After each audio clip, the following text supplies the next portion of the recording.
Bienvenidos una vez más y seguimos hablando de estos fundamentos que hacen posible que todos tengamos finanzas saludables. Y el episodio de hoy queremos dedicarlo o basarlo más bien en una frase del expresidente norteamericano Thomas Jefferson. Y él decía, Chacho, lo siguiente, que creo que es familiar para ti como economista. Él decía, no gastes tu dinero antes de ganarlo.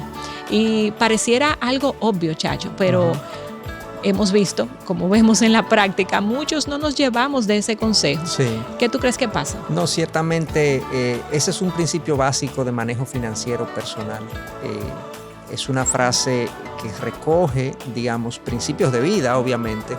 Y aunque fue dicha hace quizás aproximadamente 2 siglos atrás, sigue teniendo, como todo principio de verdad, sigue teniendo validez. Y va a seguir teniendo validez. Es una cuestión, como tú decías, obvia, de que no gastemos el dinero antes de ganarlo, pero mucha gente choca con ese principio por la forma como nosotros estamos estructurados como seres humanos, con la combinación de deseos, de aspiraciones, de a veces impaciencia, puntos suspensivos, las cosas que nos llevan a nosotros a proceder a gastar las cosas antes de que las ganemos. Entonces sí, ciertamente es un principio fundamental del manejo financiero. Sí, yo pienso que hay razones, por ejemplo, que pasan por la mente de las personas para gastar lo que no tienen.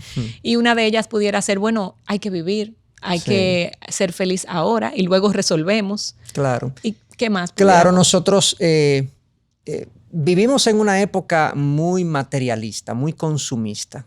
La gente es muy dada precisamente a gastar todo lo que le ingresa. Y este principio en particular no es solamente gastar todo lo que le ingresa, es gastar incluso lo que no ha ingresado todavía. Exacto. No solo que no ahorrar, sino también gastar lo que viene. Gastar lo que no tengo, lo que viene, porque yo tengo una perspectiva de ingresos futuros y, ¿por qué no?, adelantar parte de ese ingreso en mi consumo presente.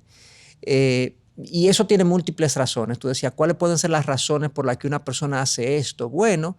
¿O qué características tiene esa personalidad? Exactamente. Hay gente que, habemos muchos, que tenemos más deseos de lo que nuestros ingresos permiten. Y tan pronto tenemos la más mínima esperanza de que hay un ingreso que viene por ahí, inmediatamente hacemos una lista de las cosas que queremos adquirir, comprar, disfrutar. Y comenzamos entonces a comprometer ese ingreso futuro basado en esos deseos que exceden nuestros ingresos presentes.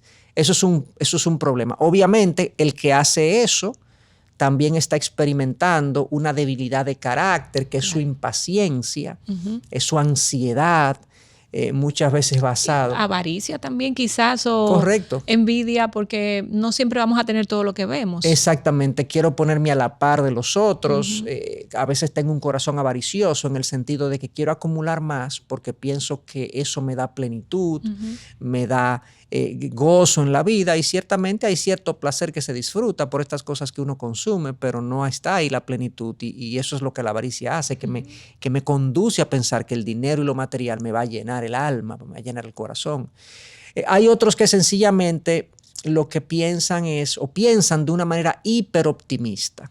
Yo creo y pienso que nosotros debemos ser en general optimistas hacia el futuro, de que nosotros podremos buscar o tener la manera de resolver los problemas que se nos van a presentar. Pero cuando yo soy hiperoptimista, tiendo ¿a qué me refiero con eso? Tiendo a minimizar lo negativo que me puede pasar a nivel financiero, porque ese es el contexto en el que estamos hablando. Lo minimizo, las posibles eventualidades negativas que van a pasar. Incluso hasta en el presupuesto tú has dicho, hay que dejar una partida para imprevistos. Exactamente. Entonces los minimizo y entonces maximizo los posibles eventos positivos que me van a ocurrir en el futuro.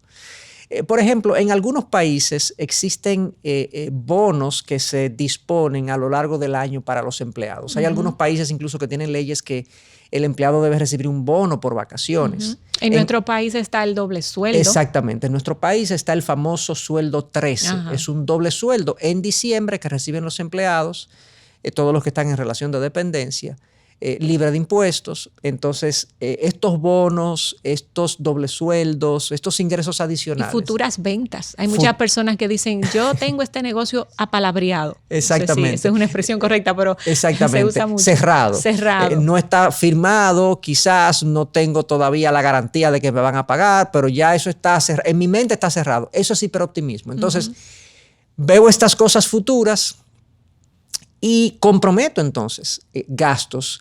Y como me ha pasado a mí, he visto muchísimo en consejería y en acompañamiento de gente en el ámbito financiero, que los dobles sueldos y los bonos y los ingresos futuros ya en junio, julio, ya están comprometidos. El 100% o el 80% de eso. O sea, lo que va a entrar ya yo lo comprometí.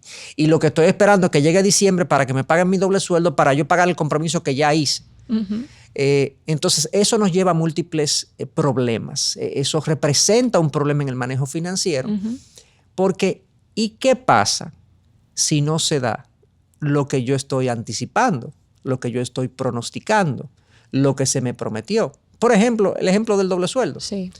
El doble sueldo me lo dan si yo llego a diciembre en el empleo. Si yo no llego a diciembre en el empleo y me voy en junio o me voy en agosto, me dan una proporción. Pero si yo lo comprometí completo, entonces me voy a quedar sin el completivo, sin poder pagar el compromiso completo. Sí, y eso no solo, o sea, eso va a desembocar, vamos a decir, en otros problemas que yo quiero que, ya hemos hablado de la deuda, pero yo quiero que tú amplíes ahí.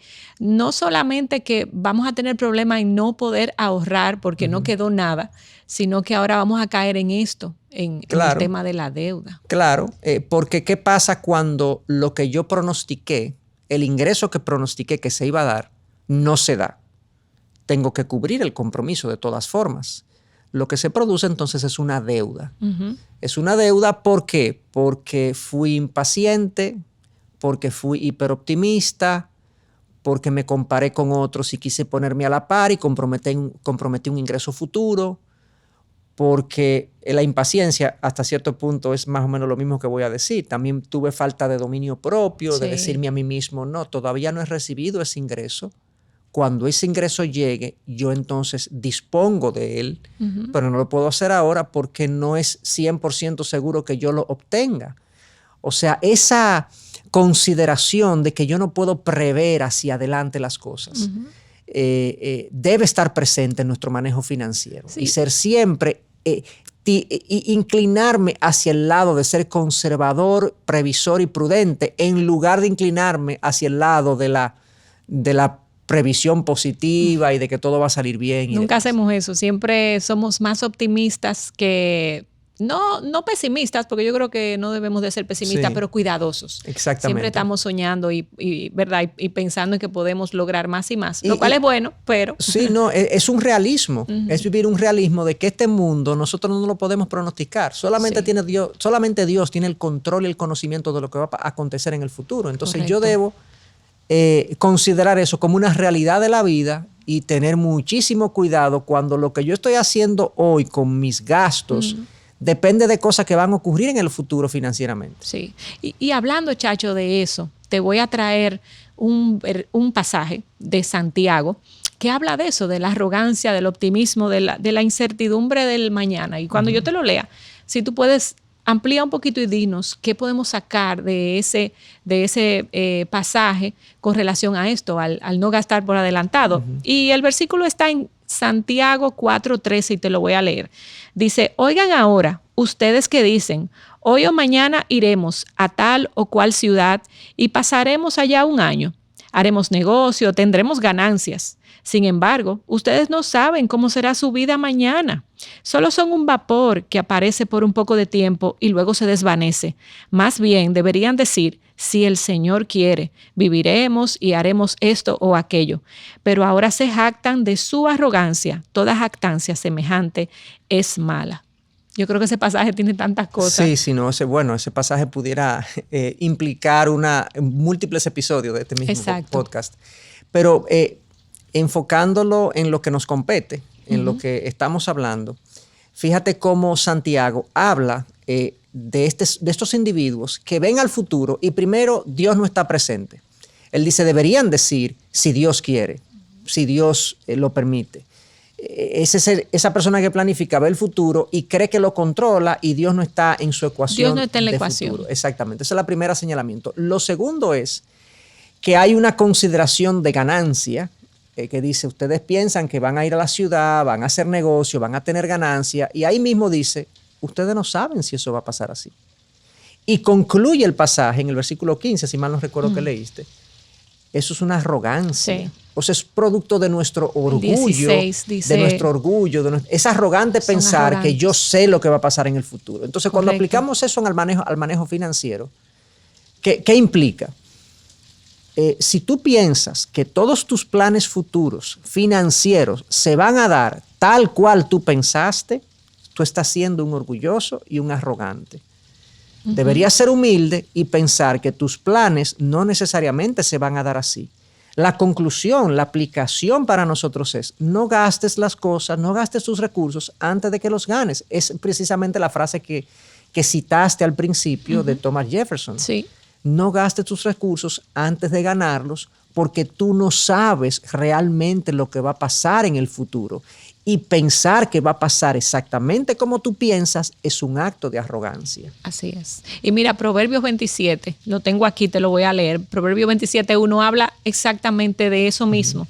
No te gloríes del día de mañana, porque no sabes qué va a traer el día de mañana. Nosotros no sabemos, solamente Dios sabe. Exactamente. Y a nosotros, entonces, como lo que somos, buenos administradores de los recursos del dueño, lo que nos toca es ser prudentes y desechar toda autoconfianza, todo hiperoptimismo, como tú decías, y ser sabios y cautelosos. Exactamente. Yo te tengo otra pregunta porque hemos hablado en el pasado de los préstamos, de si está bien endeudarnos y demás. Y de cierta forma, el préstamo es un gasto por adelantado porque hay una cuota que tengo que pagar y yo no tengo todo el dinero y tomé un préstamo. Entonces, ¿cómo entender el tema del préstamo a la luz de no gastar, de este principio de no gastar lo que no tienes? Sí, ciertamente como tú dices. O sea, ¿cómo conciliamos que en ciertas condiciones es legítimo tomar un préstamo cuando realmente el préstamo es comprometer nuestros recursos futuros? Porque eso es como tú dices, el préstamo es un compromiso que yo hago de que en mi flujo de ingresos futuro me va a permitir pagar las cuotas con las que me estoy comprometiendo. Y yo diría que la forma de conciliarlo es la siguiente. En primer lugar, ya hemos hablado de los préstamos y de las deudas y entendemos que hay ciertas condiciones bajo las cuales es legítimo tomar una deuda. No vamos a entrar en todos los detalles porque no es el objetivo de este episodio, pero hay un episodio que habla de eso, de cuál pueden ser algunos propósitos legítimos de tomar deudas. Pero hablemos de un par para ilustrar lo que queremos decir.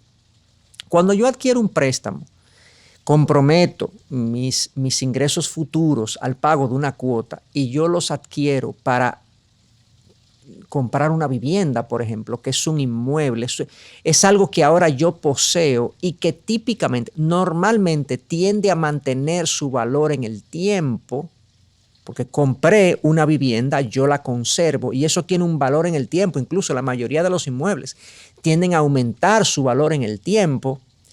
Es cierto que al tomar el préstamo yo comprometí mis ingresos futuros, pero si pasa algún problema, que yo me quede sin ingresos y no pueda pagar el préstamo, se supone que tengo el inmueble, el activo, con el cual puedo responder a ese préstamo que tomé. Exacto. Entonces, en esas condiciones, yo estoy comprometiendo mis ingresos futuros, pero yo estoy adquiriendo algo que conserva su valor y que yo puedo hacer uso de él en caso de que tenga que pagar el compromiso del préstamo.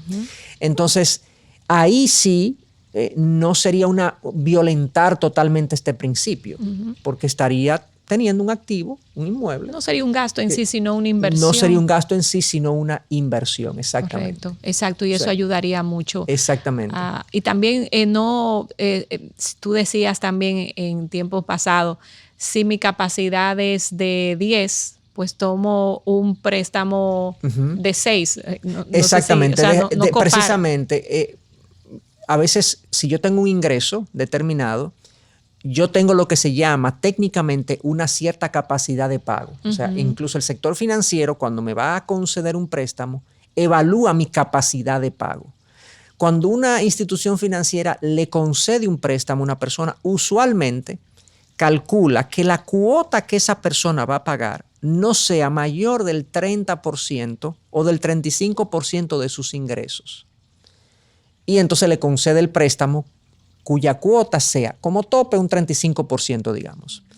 Mi recomendación es que nunca lleguemos a copar completamente nuestra capacidad de pago al tomar un préstamo, aun si compramos un inmueble con el que podemos responder, sino que dejemos cierto margen. Claro. Que dejemos cierto margen de tal forma que cualquier eventualidad que no conocemos, humildemente tenemos que reconocer que no conocemos el futuro, le podamos hacer frente. Y no entonces, como tenemos la capacidad de pago copada, si cualquier eventualidad se presenta, ya yo no tengo cómo responder y tendría que recurrir a otra deuda. Exacto. Que me complica más. Quizás más cara incluso. Exactamente. También habías dicho en el pasado que sería sabio tomar un préstamo que si hay dos personas trabajando en la casa, si el esposo y la esposa trabajan, que la cuota del préstamo pueda ser pagada aún si uno de los dos dejara de trabajar. Sí, lo ideal es eso, que si tomo un préstamo y hay dos ingresos en la casa, se calcule la cuota considerando uno de los ingresos, de tal manera que si uno pierde el trabajo, pues el otro pueda hacer frente al compromiso. Así es. Y bueno, esto es todo por hoy. Muchísimas gracias, Chacho. Hemos aprendido bastante y hemos sido confrontados y animados más bien en no gastar algo que todavía no tenemos, no nos hemos ganado. Así que te invitamos a seguir sintonizados con nosotros y escuchar los próximos podcasts acerca de estos fundamentos que hacen posible que las finanzas sean saludables.